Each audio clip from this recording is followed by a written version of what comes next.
We're now recording Sichot of the Rebbe.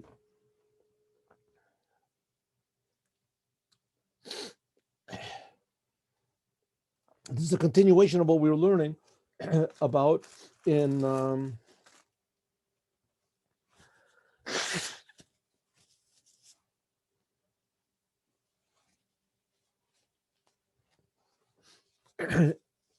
about the going out of Egypt and educating children. That Paro, he wanted to strike at the children first by educating them in a way which was fit to the culture and abandoned morals of Egypt. And our weapon against that is proper education.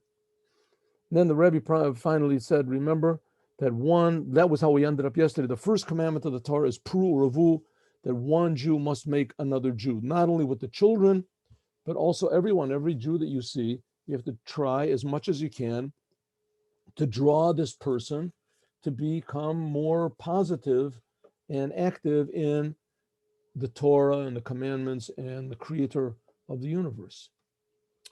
That's how we ended yesterday. Tet. Menat Shoin Geret, we spoke previously, as Tinoka Shel Beis Rabin is the Yesod from Yidden, that the children learning Torah, Jewish children learning Torah, this is the foundation of Judaism and the Jewish people. That in their Maila from learning mit Kinder, kleine Kinder, regarding this thing of learning with small children, Gefint mir in the Gemara, we find in the Gemara, it says, Baram Zacharo to Aish Latov Yoshua ben Gamla Shemo. So let us remember, the Gemara makes a special mention, it gives a special blessing to Rabbi Yoshua ben Gamla. Who is Rabbi Yoshua ben Gamla? You ever hear of Rabbi Yoshua ben Gamla? Well, you're going to hear about him now. Yeshua ben Gamla, was at Oftan, what did Yeshua ben Gamla do? Says Gor Freer, earlier, before Rabbi Yeshua ben Gamla came on the scene, is given the Seder, it was as ver es had gehat vater, a person that had a parents, hat mit ihm gelernt. The father would learn with his children. Mishinantam lebenecha. Teach them to your children. Und ver es had nit gehat kein father, and a person that didn't have a father, hat nit gelernt. He wasn't able to learn Torah. Fathers would teach their children in their homes. Hat men metaken given, so they made a decree as a Zolan Zain Malamde Tinokos in Yerushalayim, and that there would be schools, teachers in Jerusalem, and a child that didn't have anyone to teach him, or didn't have a father to teach him, so his mother would send him to Jerusalem. Derna had metaken given. Afterwards, it said there should be Malamde Toran Yeder Pelach. Then afterwards, they said, why make children come all the way to Jerusalem? Let's establish in every single area, every city, that there will be a teacher that'll teach children. On Merad land, Mitalaman, and then we could learn with everyone. What happened to Yeshua ben Gamla? What happened to him? What did he do? in Ultra from 16, 17 Yor. Any one child, of course, you can't send a little child, to do. So they would, anyone who was older than 16 or 17 years old would go and learn by the teachers that was there. So anyone who had a father, the father would teach him. Anyone who didn't have a father, so we would go to Jerusalem. But then they decided, why make everybody go to Jerusalem? They'll make teachers, everybody. They couldn't teach everybody. So they said, okay, anyone who's 17, 18 years old, we'll have teachers that'll teach them. In other words, people that want to learn. Usually young children, when they're young, they don't want to learn so much. I mean, they're willing to learn a couple minutes or something, but they want to be outside. So you have to have a special school to learn with it. That's a lot of money. You can't do this. So they say, listen, anyone who's 16, 17 years old, that he wants to learn, so we'll provide something nearby to him. Biz all of a sudden came in Yeshua ben Gamla. came along Yishuv and Gamla, and he said, Umutum, everywhere, not just in the main cities, in Yeder Medina, that in every place, un Yeder Stadt, in every city, Zolmen learning Torah Bechinam. They would teach Torah for free, and mit Kinder from 6 years old, from 5, 6 years old and more. Und to leave them to Canaan, because of this, says Zachar Latov and all Adoras, he was remembered in all generations for good. So he made free education for children, right? How he collected the money for this, I mean, he must have had people that were willing to pay. B'shas Vest the Vestekes Bash Schlefkes haben Farbatan, so learning Torah when, excuse me, I'm going to have to look this up because I don't know what these words mean.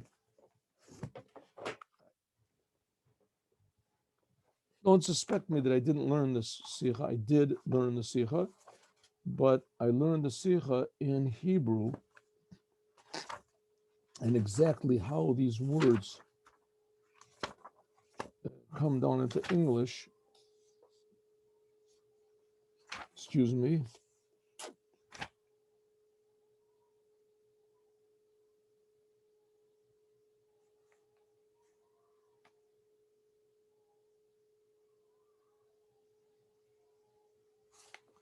I get it. I get it. That's right. When the Yevsexia, there's not Yiddish words. These are Russian words. When the Yevsexia Bolsheviks, that's right. What was in the... Who were the enemies of the Jews in communist Russia? The Jews. There were Jews that was called the Yevsexia. Yevsexia means the Jewish sector of the Bolsheviks. Yevsex Bolshevikis. When the Jewish sector of the Bolsheviks, of the communists, having verboten, that they wanted to forbidden, when they forbade learning Torah, haben sie nicht verboten them learning legamri. They didn't say it was totally forbidden. Nor haben geteinet as wenn their kind vet sein älter. They said, as soon as a child becomes older, a bardas und vet oiskleben to learning, and he wanted to learn, can men mit him learn, then you can learn with him. What was communism? Communism was in Russia the best, most promising type of government in the world. There was nothing, no, even close.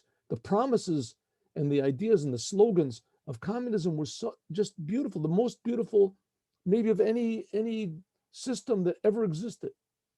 And they said there's going to be the freedom of the individual, and there's going to be education, and there's going to be freedom of religion, and freedom of, and they very, very stressed very much, that there should be different, different types of people and different cultures. There would be the Gruzian culture and the Arab culture, and there's everybody, you're free. And also Jews. A Jew wanted to learn Torah. They had synagogues, you could learn, you could pray, but it had to be very, very limited, very normal. Nothing of this God. Like they said, Boga niet, there's no God. Zain and farbat, they forbid in bestenden nor oif them learning from kleiner kindern. All they said was forbidden was small children. Don't brainwash the children. If a person has his own free will, he wants to learn, of course, what's wrong with that? But small children, they don't have a free, you're going to indoctrinate them, which that's exactly what they were doing. But und auf dem hat man sich gestellt mit dem größten Tokef und Mesiras Nefesh. On this, the Jews stood with self-sacrifice. Well, their ganzen Kiyum for Yidden, because the whole existence of Jews is abgehangen in Chinuch from Kinder Yarn, is only from small children. I'll tell you a short story about the Frierdiker Rebbe, but just one instant. Azoi euch also now. Darf man sich stellen mit den Starkheit? You have to be strong, firm, as the chinuch, that the education from children, from kleine children, from small children, veis on, from kleine veis on, from small children up, zol zayin al pi Torah tamimi, should be according to wholesome Torah principles. Of course, in a happy way, as kind of pasharos, without any concessions. Well, in them is upgang their ganzen kiyum from Yidden, because that's the whole essence of what Jews are. The previous Lubavitcher Rebbe in Russia, he was just amazing. So he, in Russia, it was forbidden to learn with children. If parents sent their children to learn Judaism, they would put the parents into Siberia, doubt if they would ever come back. And the children, they would put in a special orphanage, a communist orphanage, where they would be stripped totally from any Judaism. Right? They would be called by a different name. So any normal Jewish parent would say, okay, listen, I'll send my kids to the regular communist school, and when they come home, I'll try to teach them Judaism. The previous Lubavitcher Rebbe said that if anyone gives you the choice either to send your children to a Jewish school or to jump into a fiery furnace, I'm telling you to jump into a fiery furnace. Don't do it. And he really meant it. And finally, in the end, as someone came to the Rebbe and said, Rebbe, you're risking your life. You're risking the life of your pupils. You're risking the life of the parents. You're risking everybody's life.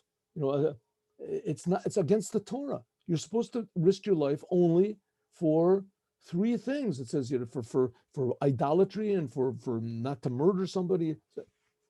So the Frierdiker Rebbe said, but you can't risk your life to teach Jewish children Torah. The Rebbe said, I'm willing to lose my life in this world and my life in the world to come. Yeah, he didn't say these words, but I'm willing to burn in hell. That's what it means. But Jewish children are going to learn Torah.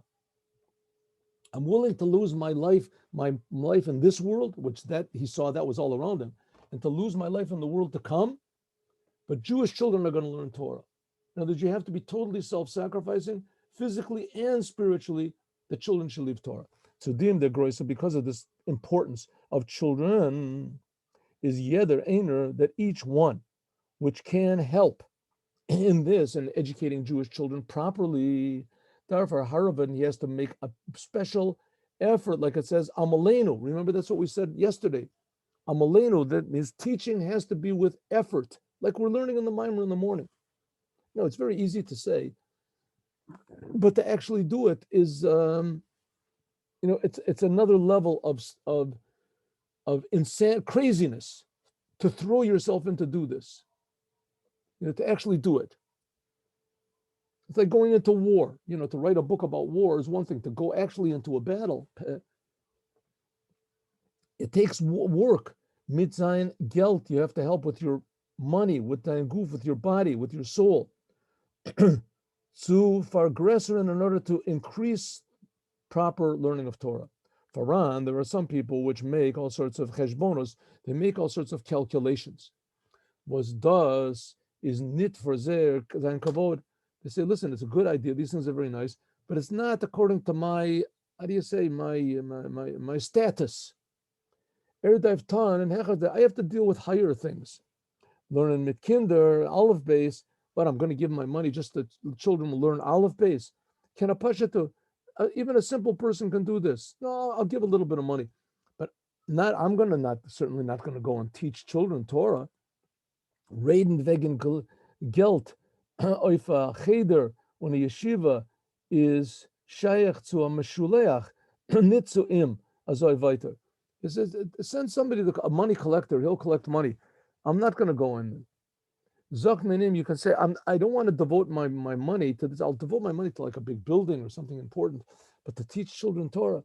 So a person like that, you have to say like this. As das is a cheshbon un nar mental zeit. You're right. In normal times, you could be right. B'shas says a normal time. In a normal time, you don't take a brain surgeon and make him into a street sweeper. But b'shas a sreifa, when there is a fire, as machmen as mitkaim asifos. You don't make all sorts of. Let's make a committee, verils on lesson of how to put out the fire and who should put out the fire. Nor yeder, but every person does. Every person does what he can in order to put out the fire. Says the Rebbe, we're in a fire now. Judaism is in danger. For anvas time, there's some people that say, as erhat shayin genug geharavet oiv chinuch hakosher. Some people say, listen, I've worked hard, I educated my children, but now I'm going to do other things, or other people will do it, not me. Zokt menim adam la'amal yulad. A person was born for hard work. A mensch darf starken haravet. A person has to work hard. Bichdei zu berechtigen the Yesori and the Neshama was the hat ständig al yeridas aguf in order to somehow or other fix up the pain of the soul, which is in the body. The soul would like very much not to even be here. The soul is very spiritual and it wants spiritual things. So it doesn't want to be in the, says Darfer, ständig harven, in order to justify the coming of the soul into the body and the difficulty and the frustration that the soul has by being in the world, as the only way to do it is you have to work constantly. In other words, constantly feel your responsibility, fulfill your responsibility. Varum di vela vos as haraven nid, because those people that don't want to work hard, zainadach the Yasuri neshama zista. They are, I think it means unbearable. Let me have a look over here. Excuse me.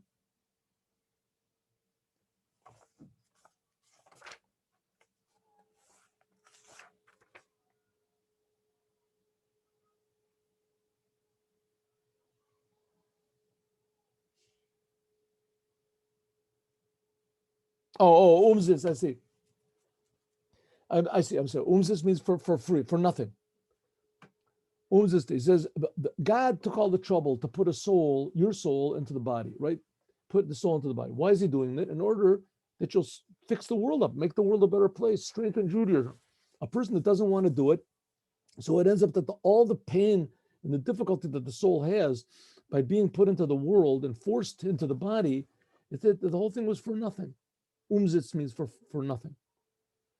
Unazoi vi das darf sein mit sich allein. It's the same when it is with yourself. Azoi darf euch sein mit dem Zweiter. Also, it has to be convincing another person. Ubefrad binyan achinuch, especially education. You have to always work in this, like it says, Amalenu. Education requires hard work.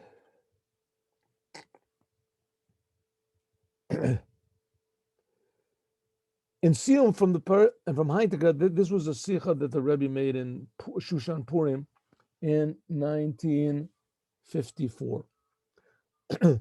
Okay, next Sichot. In the end of this week's Torah portion, okay, so what do we learn over here? What have we learned over here? What have we learned? Small children. You have to work with small children. Education has to be with Jewish children. Whether these are Jewish children in age or whether they're Jewish children in education, in Judaism. Sometimes a person could be 70 years old and he's like a small child as far as Judaism. Well, you have to, let's take the simple example with the Jewish children first. It requires self-sacrifice and work. And that was Yeshua ben Gamla, that he established schools for all of the small Jewish children from 5 years up, that they should learn Judaism, because that's the basis of Judaism. It requires hard work, hard effort, and self-sacrifice. That's what we learned here. In the end of this week's Torah portion, it says that Moshe Rabbeinu had gefrecht, he asked by God, Lama hare osa la'amazeh. Why, God, are you torturing the Jewish people? What happened? God said to Moshe, here it is, Moshe, time has come. Go to the Jewish people, tell them they're getting out of Egypt. Pakadati, shouldn't be afraid. This is it. They're getting out. They've worked long enough. and now they're going to be redeemed from the land, and they're going to go to the Holy Land, and it's going to be wonderful. So Moshe goes and tells everybody, and everybody is really excited. And what happens? Everything gets worse. Everything gets worse. Paro says, "Hey, what's gotten into your head? I see that you're not working so hard anymore. You know what? I'm not going to supply you the basic ingredients for the bricks. You have to go around and find yourself. Go and find straw and things like that. Bricks are made of this." And the Jewish people said, "Hey, this is terrible. Moshe, this is awful. I mean, up to now, we've really been suffering. Now we're suffering even more since you came and told us.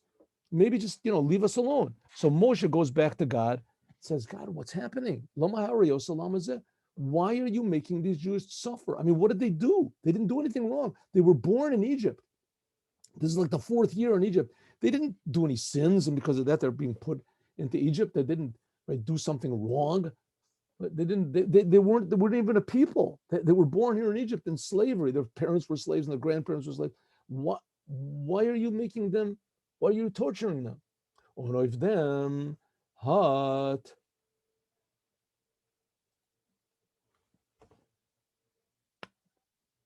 They're Abishter ge'enfert, and then God said in the beginning of the next week's Torah, "I am God. I appeared to Abraham, Yitzchak, and Yaakov with the name El Shaddai, but my name, Yud Kei Vav Kei, I didn't make known to them. And you, right, are going to see that I am God." It says in Torah Order, the book Torah Order that we're learning right before this, it says that by Matan Torah was revealed the name Yud Kei Vav Kei, which to the fathers, Abraham, Yitzchak, and Yaakov, was not revealed. Bichdei, in orders, Ken and Zion, their Gila, in order that there could be this revelation, namely that you'll know that I am God, Hatman, Gemuz, Taba, and Achana, there had to be exile. Harayot Alamazeh. The Jews had to suffer. This is the last suffering. When fear toward an ois, and it continues, as das is oichdem tam, this is the reason for the long gullus that we're in now. Remember, that's the Sichot that we're learning. The mimer that we're learning in the morning, just finished. That's why now we've been 2,000 years in exile. Then there were only 200 years in exile, 210. Now we're 2,000 years almost. What does is a hachana, this is a preparation for the future redemption. Yethering in the Torah, everything that's in Torah is an emissaire, is true, on an ebeker, and it's eternal. From this, it's understandable, verstandig, as a kasha, that a question which is in the Torah, even though that there is an answer to it, but nevertheless, the question still remains a good question, an eternal question.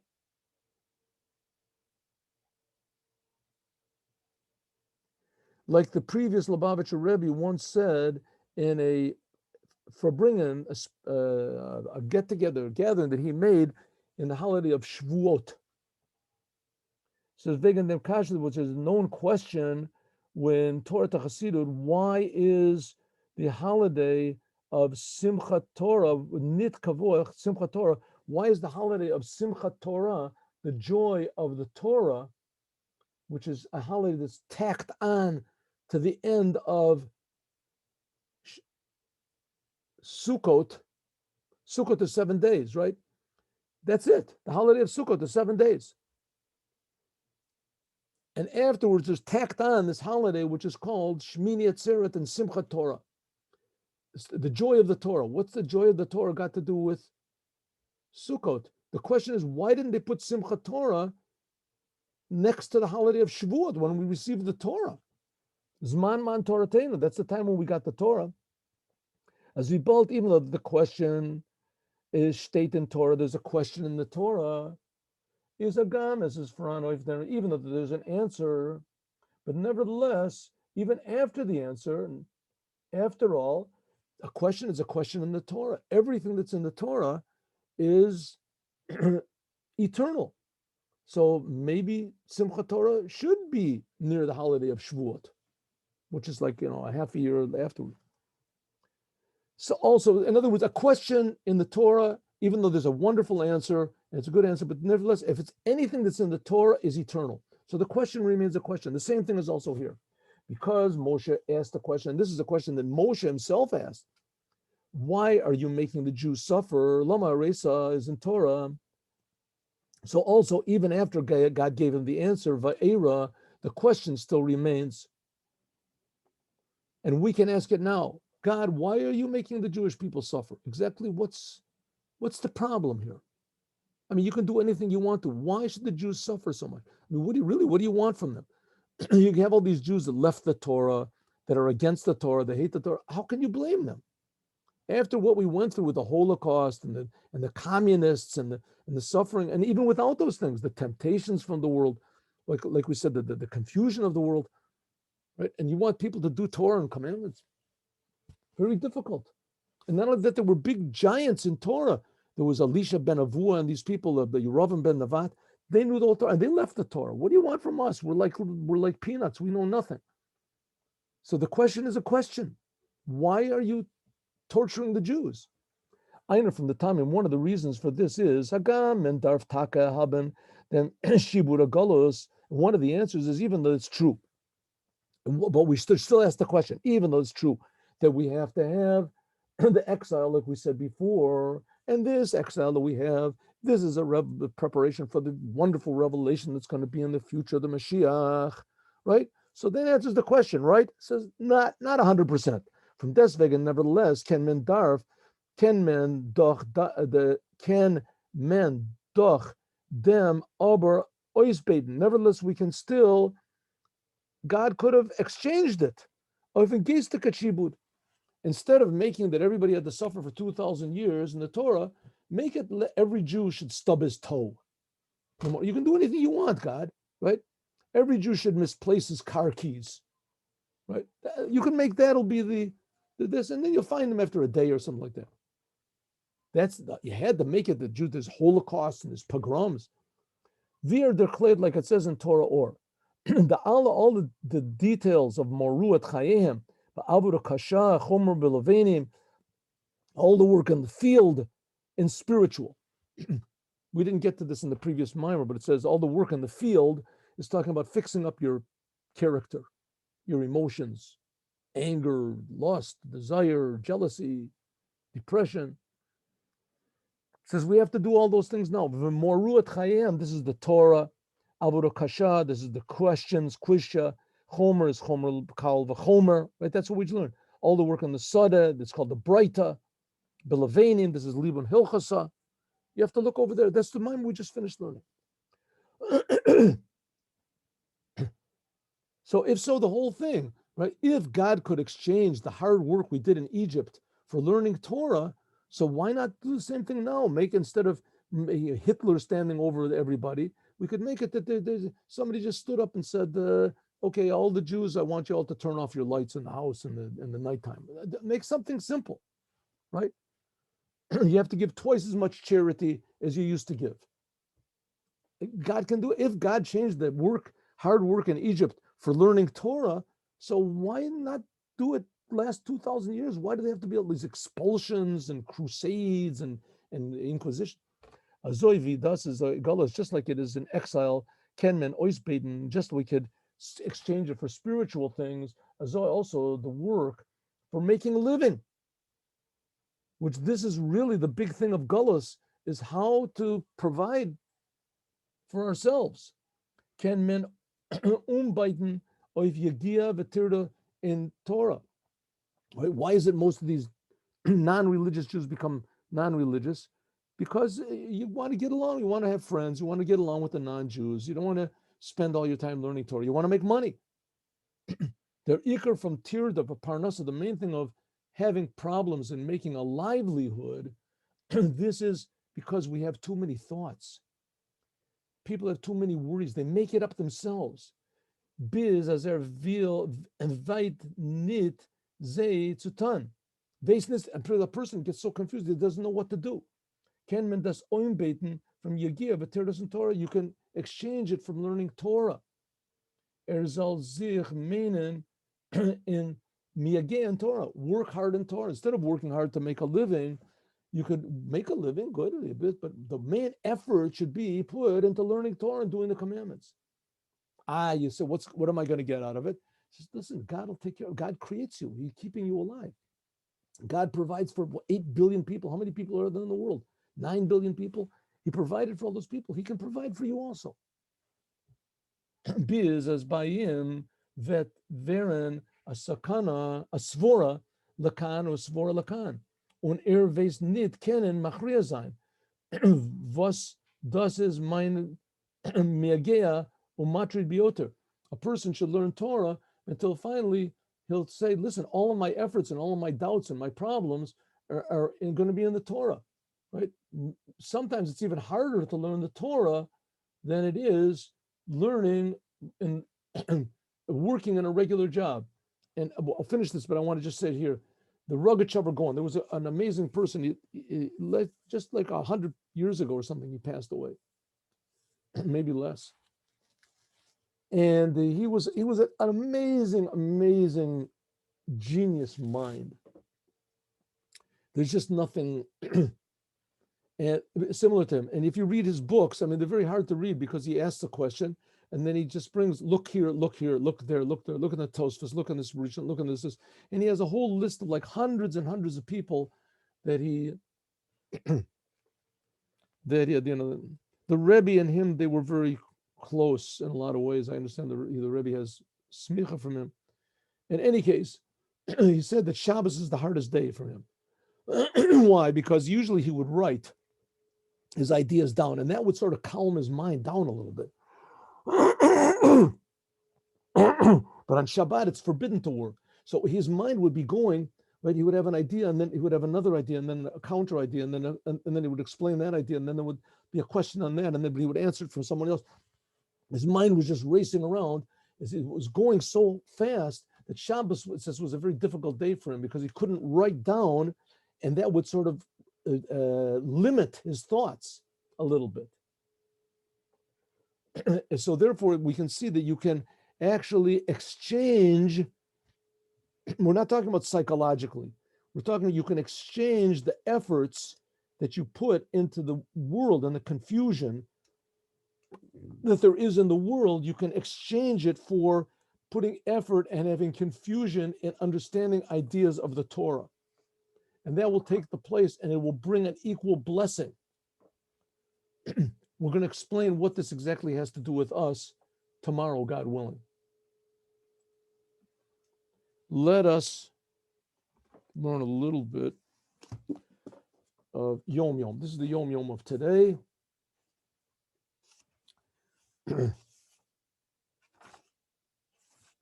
It says the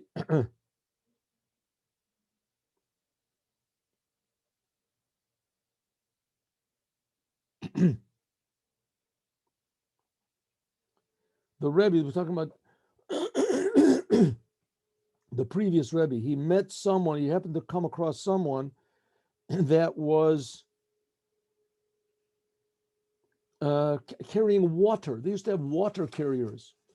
And he said that when you happen to meet or see water, the Baal Shem Tov said that when you, this is what is quote, Baal Shem Tov said that when you come across water, you should say that the Baal Shem Tov, the Baal Shem Tov said, say in my name, that the Baal Shem Tov said that this is a sign of blessing. So you see, you go into a person's house, there's an aquarium there, say, the Baal Shem Tov said that when you see water, you should say that the Baal Shem Tov said that this is a sign of blessing. Have a good day, everyone. 3:00. Hope to see you all. Shalom u'bracha with Moshiach now.